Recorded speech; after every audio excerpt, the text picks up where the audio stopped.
Esta es la parte de que dentro de este programa vamos a hablar un poco de sepsis, de inicio temprano, de inicio tardío, cómo evaluamos. Bueno, hay muchas cosas que voy a repetir para decir, pero si lo he dicho, sí. Pero es que así es, hay que, en cierto modo, hay que repetir tanto por la importancia de cada una de las cosas. Entonces, ¿cómo se define cuando tiene un paciente sepsis? Ha sido muy difícil, es muy difícil la definición, pero algunos dicen un hemocultivo positivo es suficiente.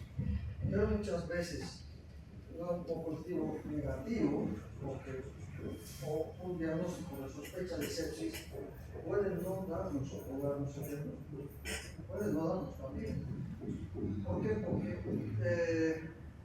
o está mala la técnica de la toma del hemocultivo o el diagnóstico de sospecha no está con los términos adecuados, ¿no? Porque puede presentar cualquier otra cosa y dice, a mí me parece séptico, porque los síntomas, como vamos a ver, no son tan definitivos. Entonces, si nosotros llegáramos a hacer el diagnóstico oportuno de esta patología, vamos a lograr lo más importante, que es el tratamiento oportuno también, un inicio temprano y el antibiótico apropiado.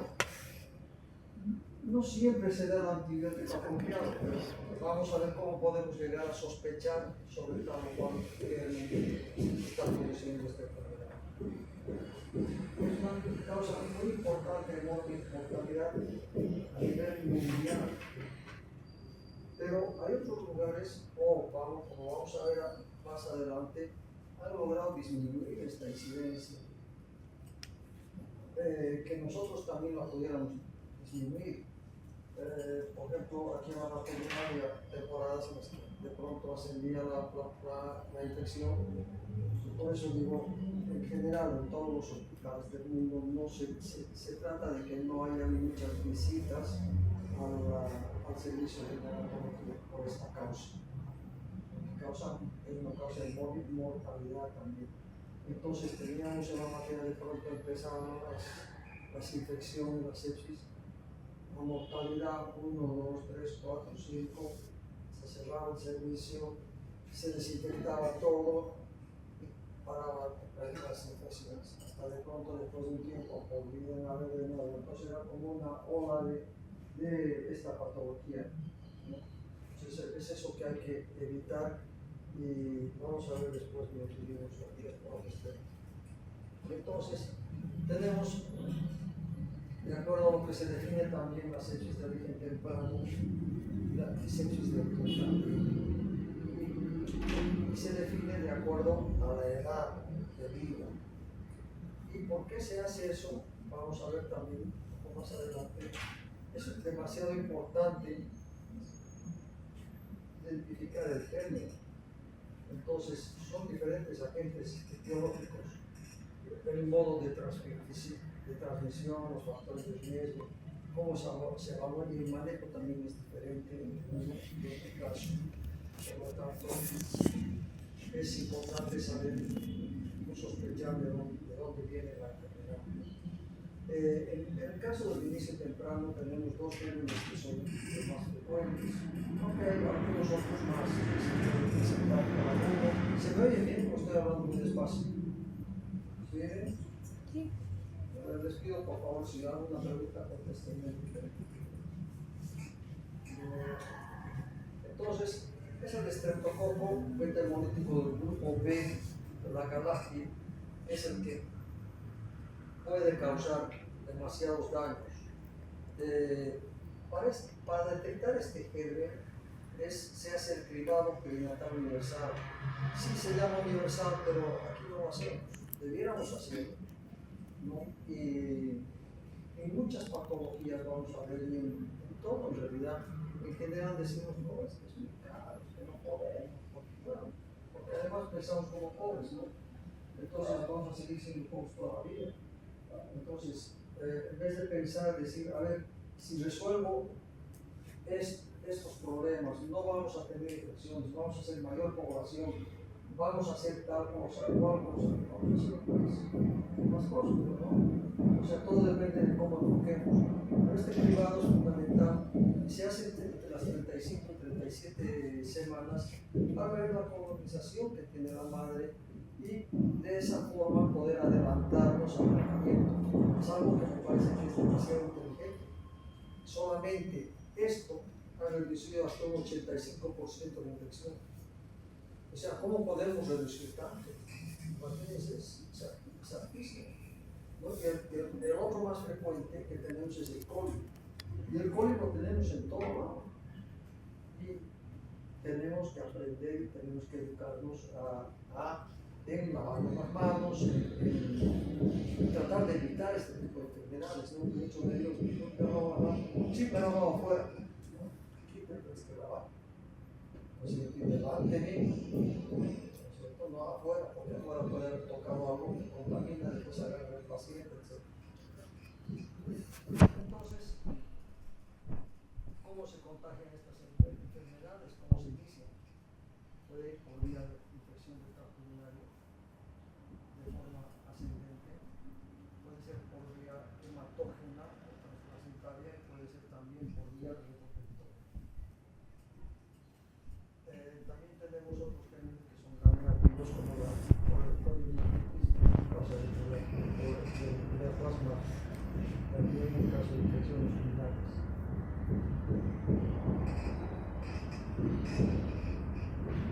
Tardíamente, o sea, les decía que puede ser de inicio temprano, como nos acabo de mencionar, esas vías de infección de inicio temprano, pero en las de inicio tardío puede ser la infección horizontal, es decir, ya no tanto que viene de la madre, sino viene de la conducta que tenemos dentro del servicio, ¿no?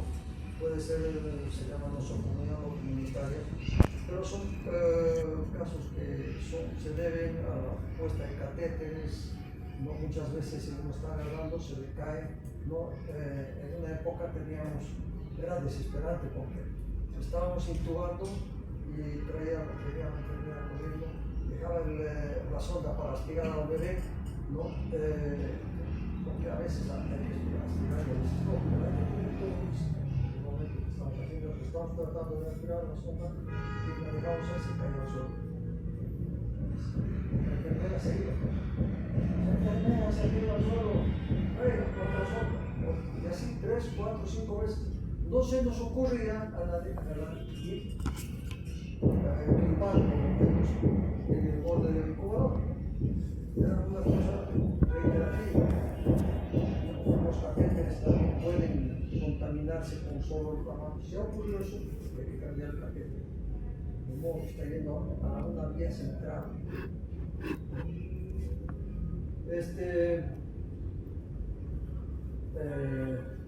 Hay otros gérmenes también, aparte del coli, que puede causar mucho problema, es la Klebsiella y el Enterobacter, y más raro, por suerte, la Pseudomonas, porque es una de las que más causa problemas. Los gram positivos tenemos el estreptococo que he mencionado, y ese estreptococo beta-hemolítico es el que causa un problema pulmonar que es muy similar al de la membrana hialina. Entonces hay que enfocar bien el tratamiento o por lo menos el diagnóstico para poder entrar con el antibiótico adecuado. En caso de inicio tardío, la patología más frecuente es la meningitis. O sea, es la vía que es más lenta, obviamente, porque se ha contaminado dentro del servicio, pero puede causar a través de vía hematógena, como he dicho, a través de los catéteres, la meningitis. Pero también puede haber otros gérmenes por eso, porque pueden ser los estafilococos, porque por ejemplo están en la piel, o sea que tenemos que tener también cuidado en hacer la limpieza, en hacer la desinfección para ver la vida. Los hongos también son frecuentes, pero ¿por qué aparecen los hongos? ¿Alguien me puede decir? por tener un mecanismo de proliferación. ¿Perdón? Cuando se debilita el sistema inmune, No. Sí, puede ser. O sea, ya vamos a ver, vamos a mencionar ese tema que cuanto más pequeño el bebé, más prematuro, más posibilidades de tener infecciones. Pero, no sé si dice aquí, si no dice lo mismo o repito después. Tienen el sistema inmunitario más deficiente, o sea, es inversamente proporcional a la edad gestacional. Cuanto más pequeño el bebé, más posibilidades de infección porque tiene un menor déficit inmunitario. Y si encima no he podido o no se me ha prendido la luz y no he hecho el diagnóstico de sepsis en su momento o de probable infección, como hemos puesto en su momento, y no he tenido esa sospecha y empezar con un tratamiento antibiótico, he empezado con un mal tratamiento porque he enfocado mal, entonces han causado muchos problemas porque voy a tener que usar antibióticos durante mucho tiempo. Bien, los hongos que son en cierto modo oportunistas, porque no la flora obviamente sabe desarrollarse, ¿no?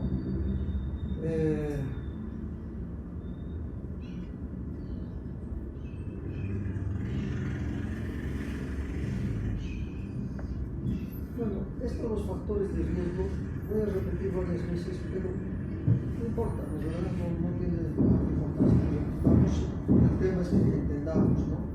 Entonces, como acabo de mencionar, es por la edad gestacional, por el peso al nacer, por la exposición prolongada a antibióticos empíricos y cefalosporinas. Entonces, por eso, el crecimiento de hongos.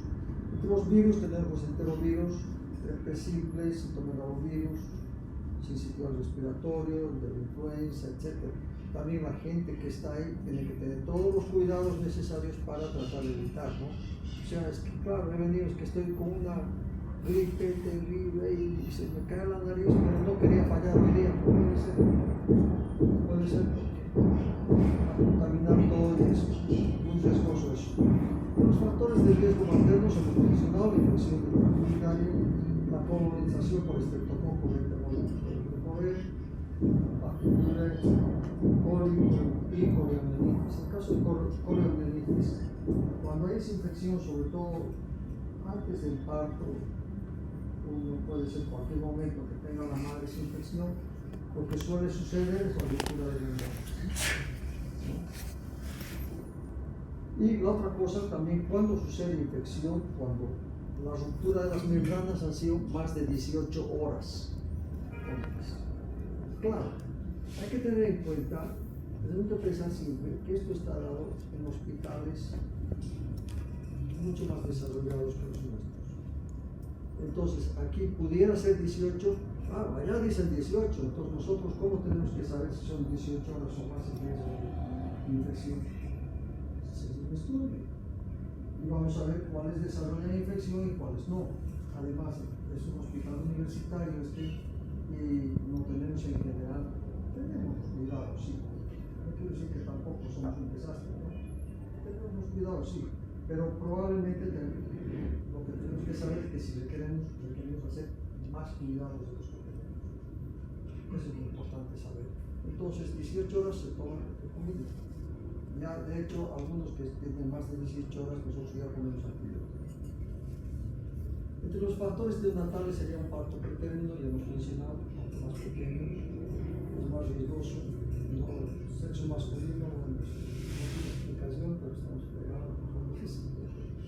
Asfixia perinatal. A ver, ¿me pueden decir ustedes por qué la asfixia perinatal, la reanimación, intubación, puede ser de mayor riesgo para los bebés recién nacidos? Riesgo de infección. ¿Por qué sería? Por cuánto extraño del Me collo.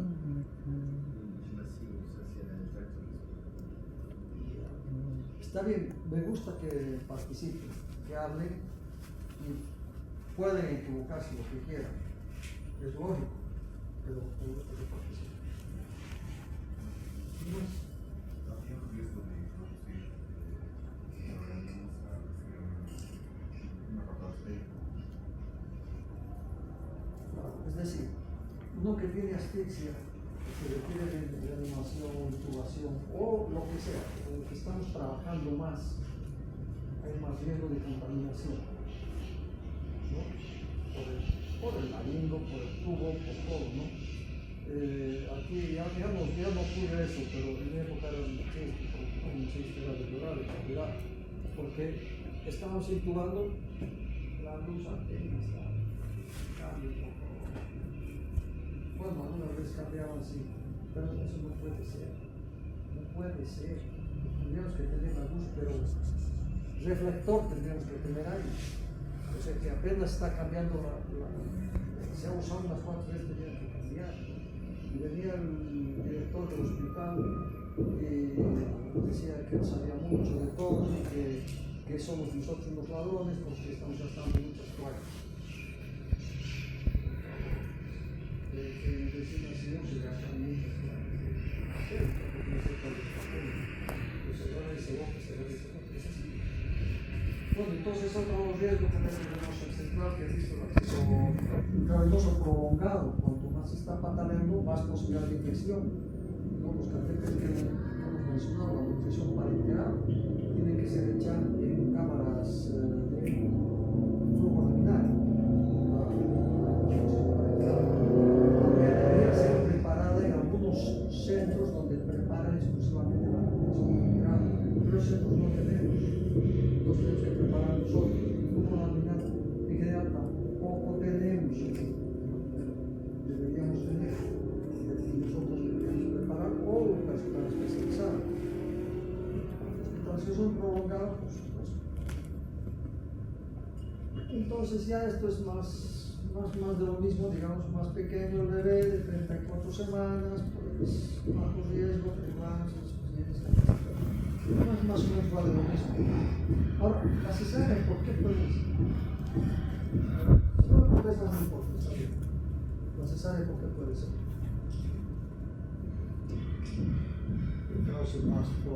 Más probablemente más causa de infección. Porque a través del parto natural también adquiere la misma flora microbiana. Eso, muy bien. Pero no hay. A ver, bien, ahorita voy a explicar eso. Las rupturas membranas, ya hemos dicho, los preterios también, etc. Entonces, aquí explicar por qué produce, porque los mecanismos de defensa de los neonatos se fundamentan por el sistema inmune, que es más débil, por supuesto. Y obviamente, cuanto más pequeño, más inmaduro. Entonces, ahí viene lo que acababa de mencionar el compañero, que el microbioma es demasiado importante para los que nacen porque la madre está dando la flora cutánea intestinal y la vaginal.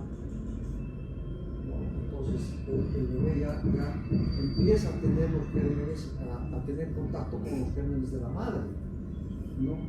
El pretérmino es el que más tiene posibilidades, lamentablemente se hace más cesárea, ¿no? Y además hacen más cesárea en los lugares privados. Aquí en la maternidad no hacen tanto, y gracias a Dios aquí, no sé, es un lugar donde pueden haber más infecciones, pero se hacen más partos y además se hacen mucho mejor el apego precoz del bebé, que es algo muy importante también para el bebé. Entonces, el diagnóstico inicial, ¿cómo voy a hacer un diagnóstico inicial? Si sabemos que lo más importante es llegar al diagnóstico lo antes posible y al tratamiento lo antes posible. Entonces, tiene que ser clínico el diagnóstico. Por lo tanto, tengo que aprender a agarrarle de todos los datos que puede tener el bebé o los problemas, o sea, dónde está el bebé para poder encontrar el diagnóstico. Entonces los síntomas, como he dicho, variables, son varios, son específicos, algunos son difíciles de detectar, pero hay que estar atentos a todos los signos más pequeños que pueden tener. Otras veces se superponen con otras patologías, lamentablemente, ¿no? Que se tiene por ejemplo la cardiopatía o la dificultad respiratoria, aunque la dificultad respiratoria también nos lleva muchas veces a poner antibiótico al bebé, ¿no? Sabemos que es malo poner antibiótico muy precipitadamente porque no podemos adecuarnos al antibiótico correcto, o muy tardíamente, que sí vamos a tener también problemas porque ya está avanzada la enfermedad. Cuanto más avanza, más difícil resolver. Entonces, una aspiración de meconio, bueno, tanto la dificultad respiratoria como la aspiración de meconio, al final termina con antibiótico. La aspiración de meconio creo que deberíamos poner antibiótico de entrada porque es un buen cambio definitivo para las infecciones. Ahora, estos pacientes presentan, como les decía, cosas muy pequeñas, por ejemplo, inestabilidad térmica. El momento que ingresan al servicio tenemos que poner un ambiente térmico neutro. Ese ambiente térmico neutro quiere decir que es el ambiente ideal para cada bebé. Para todos es diferente, no es lo mismo para todos. O sea, un bebé más pequeño requiere un poco más de temperatura, entonces es ideal para cada uno, donde no va a gastar energía para producir el calor, ¿no? Solo va a gastar la energía para el desarrollo, para el crecimiento, ¿no? Se oxigena adecuadamente el bebé sin gasto de energía.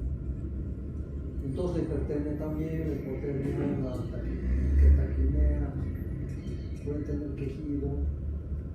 Yo no estoy interpretando como que tiene un problema respiratorio, pero hay que identificar bien cada uno de esos casos.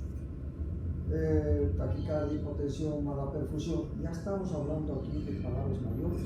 Inicialmente estamos hablando de una inestabilidad técnica que pueden pasar muchas cosas, pero tenemos que aprender a orientar eso a un diagnóstico de infección. Pero una taquicardia, hipotensión, mala perfusión, palidez o piel marmórea, ya de hecho es un proceso infeccioso un poco más severo, donde ya tenemos alteraciones hemodinámicas. Tenemos también signos clínicos, como son neurológicos, que son está muy irritable, también el bebé puede tener hipertenso o hipotonía, y si presenta convulsiones ya estamos en un problema demasiado serio. Quiere decir que ya tiene un proceso infeccioso del sistema nervioso, la meningitis, ¿no? Y está presentando convulsiones. A no ser que sea, por ejemplo, una viral, puede ser también. Gastrointestinal, en general se presentan también sobre problemas gastrointestinales o respiratorios. Gastrointestinal son bebés que están estando relativamente bien y están tolerando una determinada cantidad de leche, de pronto dejan de tolerar un poquito, tiene algo de residuo de leche, un poquito, en la siguiente toma también, entonces ya debemos estar atentos si presenta más de eso, ¿no? Bueno, vómitos puede ser. Ictericia, claro, puede presentar también ictericia por infección. Distensión abdominal es muy importante porque puede presentar el proceso infeccioso intestinal o la famosa enterocolitis necrotizante, que ya es terrible. Alteraciones metabólicas, hipohiperglicemia, es lo más frecuente y las demás son más raras. En la piel puede haber piel de color marmolo, como mencionado, petecias, también es más o menos frecuente. Evoluciones, la celulitis ya es un problema mayor. Entonces, como habíamos mencionado, esta incidencia es muy alta. Tenemos un 40% de posibilidades de los pacientes que ingresan al servicio, tienen 40% de posibilidades de tener infección. Y con seguridad van a recibir antibiótico una gran cantidad de sus pacientes. O sea, estamos mal en el manejo antibiótico, ¿no? Porque la niña es mucho. Y de estos pacientes, 20 a 50% de ellos mueren con complicaciones asociadas, ¿no? Entonces, los orígenes más frecuentes son respiratorio y digestivo, como he mencionado. Y esto es interesante porque presentan, la presentación, como he dicho, es inespecífica, por lo tanto, existe una fluctuación en la evaluación de riesgos. Esta fluctuación no la manejamos aquí todavía, pero tiene que sale de los. Tenemos que comparar, ¿no? Hay un lugar donde hay que inscribirse y hay que pagar mensualmente mensualmente, ¿no? Y sale esta puntuación. Y ahí tenemos que poner el paciente tiene tales antecedentes, tiene tales signos, y la computadora nos dice qué es lo que tenemos que hacer, ¿no? Pero es importante porque es una ayuda muy importante. Entonces, como he mencionado, el tratamiento inicial, el inicio temprano de antibióticos es vital. Para eso tenemos que saber sospecha de diagnóstico, pero tiene que ser basada en conceptos bastante claros, ¿no? O sea, bastante claros de infección. No hay que anticiparse, porque estas anticipaciones nos llevan a complicaciones. O sea, no es que voy a hacerlo mejor si estoy poniendo antibióticos de grado, ¿no? Pero hay que dar en el momento oportuno. Entonces, los riesgos son potenciales, los problemas que pueden tener con antibiótico temprano también son frecuentes. Y hay otro problema también, es como hablábamos de antibióticos prolongados, son la disbiosis intestinal, que hablábamos que es demasiado importante para el diabético. Y la infecciones cutáneas y el tracto respiratorio, vamos a ver cómo terminan, su vaciloide pulmonar, etcétera, por el enterocolitis y demás. Entonces, estos factores de riesgo son categóricos. Signos de enfermedad clínica, tenemos que categorizarlos bien. Una madre con fiebre intraparto es peligroso, bueno, es intraparto, digamos, hasta muy poco tiempo ahí. Pero si la madre tiene fiebre un poco antes del parto, es muy peligroso que bajamos la fiebre porque estas son mortales de bebé. Indicaciones de antibiótico, lo que habíamos visto en el cribado ese, que le hacen entre las 35 y 37 semanas de edad gestacional, ahí nos dice si requiere antibiótico. Vamos a ver qué antibióticos requerirían en ese caso, pues debido al estreptococo. Pero esto es una maravilla, detectar a tiempo y poner el antibiótico adecuado. Entonces, si esta madre ha recibido el antibiótico y si está indicado, pues, bueno, tiene que ser el antibiótico indicado, pero eso ya nos llama también a un cuidado tremendo, porque el bebé de una madre que ya ha recibido antibióticos por una colonización por estreptococo, ya debemos tener mucho cuidado y probablemente empezar antibióticos desde el momento del parto. Como he mencionado, este estreptococo causa una enfermedad exacta como es la enfermedad de Travolina. Puede haber una pequeña diferencia porque uno produce el derrame pleural derecho y el otro no, pero es igual. Entonces, ¿en qué momento podemos decir, no, este es estreptococo o es el otro? Vamos a ver cómo serían los diagnósticos. Entonces, el tratamiento para estos pacientes sería penicilina G, ampicilina, para las madres obviamente, o cefazolina, pero tiene que ser por lo menos 4 horas antes de nacer, o más de las 4 horas antes, ¿no? Los datos objetivos para este riesgo incluyen edad gestacional al nacer, temperatura materna, intraparto, colonización, duración de la ruptura prematura de membranas y el tiempo de duración de las terapias. Entonces, todo esto se pone, como mencioné, a la calculadora del riesgo de sepsis neonatal de inicio temprano, que son calculadores. Pero va más o menos igual. Entonces, ¿cómo vamos a diagnosticar? Con el cultivo. Hemos dicho que el cultivo es demasiado importante, tiene que ser aeróbico y anaeróbico en caso de la enterocolitis. En caso de enterocolitis necrotizante, el germen es anaeróbico y se mete por debajo de la mucosa y forma como una mucosa intestinal y se forma como unos burbujitos de aire. Ya cuando formas burbujitos es muy complicado. Si tiene catéter venoso central o periférico, igual, siempre hay que hacer los cultivos si hay sospecha. En ese caso habría que sacar el catéter, cultivar la punta y cambiar el catéter del brazo, con otro nuevo. El cultivo de tejidos encefálicos aquí veo, en caso de sepsis tardía, de cajón, porque la posibilidad de meningitis es muy alta. El cultivo de orina. Ahora, ¿cómo vamos a hacer con los laboratorios? El laboratorio lo primero que tenemos es la leucopenia.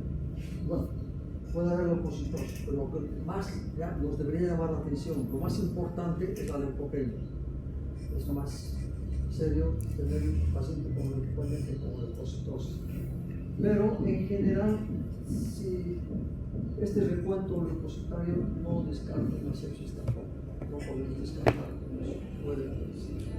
El INR también en caso de coagulación es muy importante, pero eso le puede indicar sepsis, pero también requiere, por un lado, un objetivo terapéutico, es importante, terapéutico en cuanto al INR, porque hay que administrar plasma, pero también tiene una importancia como biomarcador.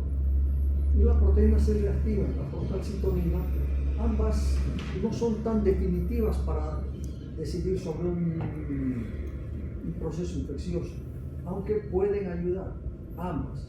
En cuanto a la procalcitonina, recién a las 6 a 12 horas del nacimiento, puede estar un poco más ascendida y nos puede llevar a la sospecha de procesos infecciosos, pero en general estas dos pueden variar, ya que sus valores en neonatos pueden estar elevados por varias causas: hipoxia, estrés respiratorio, aspiración de recomio, reumotoras, todo eso puede alterar la PCR y la procalcitonina. Entonces, lo que más importaría hacer en realidad es el otro PCR, que es la cadena de polimerasa, la reacción de cadena de polimerasa, que es muy sensible y es rápida de hacer. Y no es necesario se aplican los líquidos ni los corporales.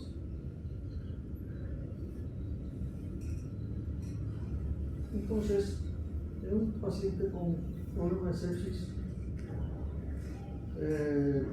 ya hemos hablado que primero tenemos que tener la sospecha clínica y la sospecha de sepsis para poder llegar a un tratamiento adecuado. Pero hay algunos que ya llegan con más problemas, o un poco más de evolución, entonces tienen alteración, no están estables hemodinámicamente, y tenemos que aprender a manejar los soportes con disfunción orgánica que presentan por este problema. Entonces por eso se utilizan líquidos intravenosos, espacios de volumen inotrópicos, soporte de oxígeno, pero es mucho más de la especialidad. El tratamiento clínico, en este caso habíamos mencionado, es la ampicilina más aminoglucósido o la gentamicina. La gentamicina sabemos que debe darse de forma muy lenta, como muy rápido, digamos 30, 40 minutos, pero si es más lento todavía mejor. Ese es el problema de los lugares donde no tienen bomba de infusión. Entonces una bomba de infusión se debe calcular que pase, digamos, en una hora mejor todavía. La gentamicina, porque ¿saben qué pasa? ¿Saben? La gentamicina, ¿qué pasa? ¿Cómo? ¿Perdón? Causa cetotoxicidad.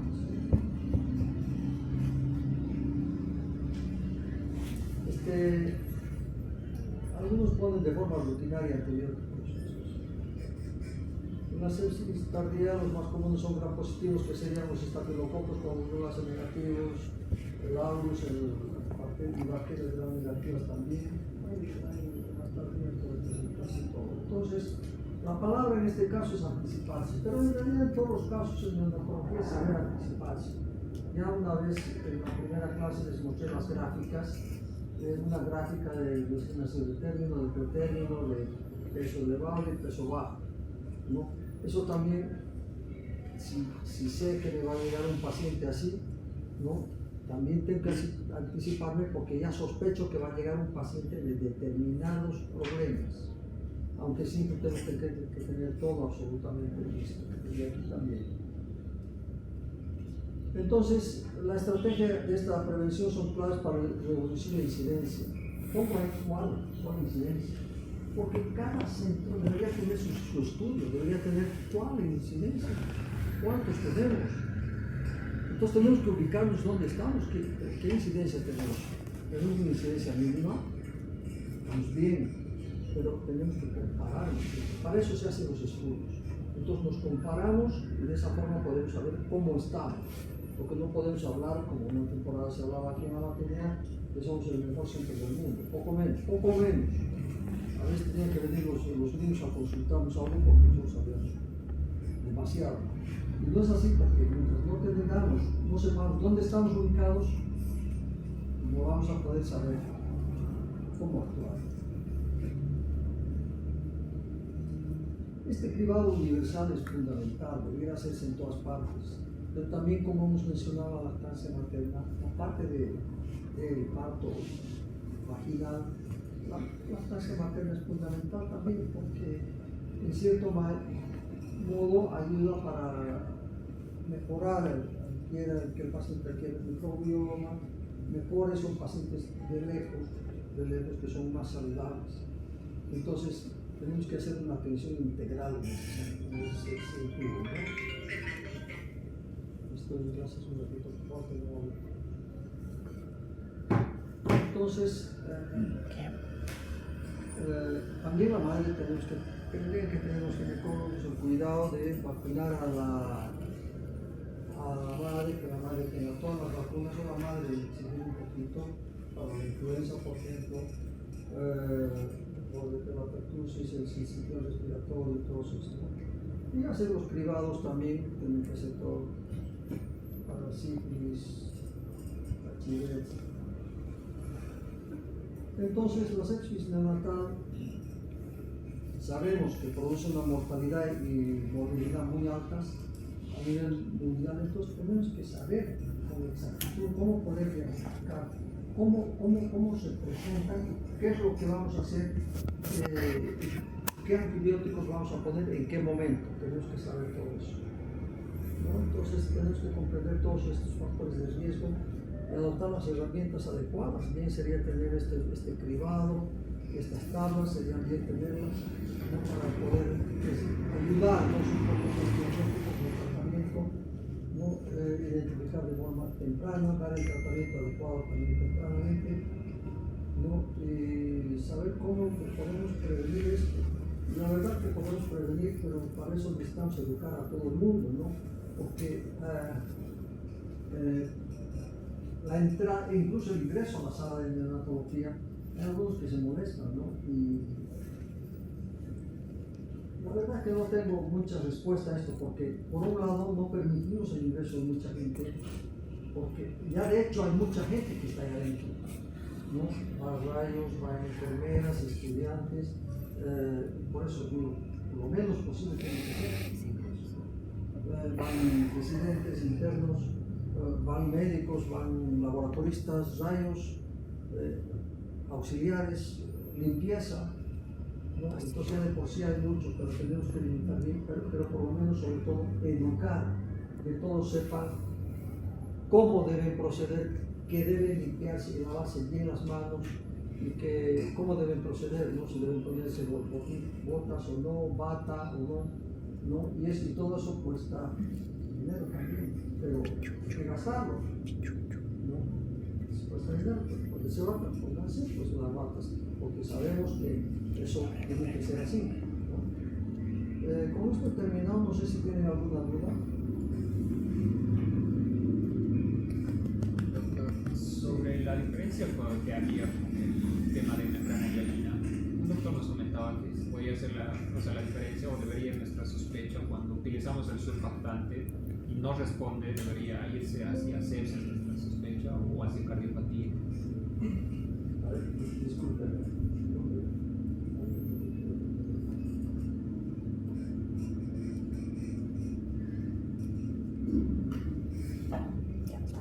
O sea, la diferencia que había entre membrana hialina y la sepsis, un doctor nos comentaba de que cuando utilizábamos el surfactante y el tratamiento no resultaba, o sea, no había mejoría, ahí sí debería ir nuestra sospecha hacia sepsis y hacia cardiopatía.